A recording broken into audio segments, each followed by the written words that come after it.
आज लातूरमध्ये शिवेंद्रसिंग राजे भोसले यांच्या उपस्थितीत जिल्हा नियोजन समितीची बैठक। लातूरचे पालकमंत्री झाल्यानंतर शिवेंद्रसिंग राजे भोसले यांची पहिलीच बैठक असणार।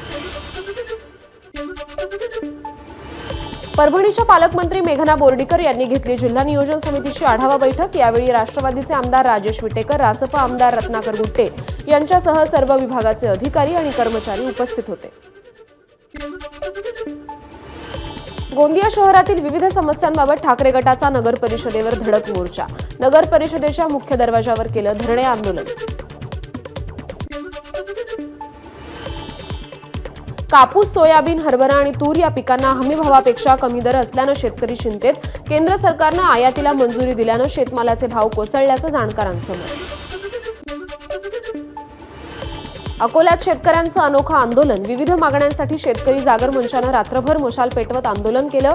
शेतमालाला हमी भाव मिळावा, कर्जमाफी यांसारख्या प्रमुख मागण्या या आंदोलनातून करण्यात आल्या। वाशिमच्या सुरकुंडी गावात 2 गटात सर्कशीच्या कार्यक्रमात दगडफेकीत 2 जण जखमी। हल्ला करणाऱ्या 10 ते 12 जणांना पोलिसांनी ताब्यात घेतलं। भंडाऱ्याच्या कवलेवाड्यात वाघाच्या हल्ल्यात झालेल्या महिलेच्या मृत्यूनंतर तणाव। वन अधिकाऱ्यांसह 10 ते 15 कर्मचाऱ्यांना ग्रामस्थांकडून मारहाण। नांदेडमध्ये टायर फुटून चालत्या ट्रकला आग। आगीत ट्रकचं मोठं नुकसान। आगीत कोणतीही जीवितहानी नाही। एबीपी माझा, उघडा डोळे बघा नीट।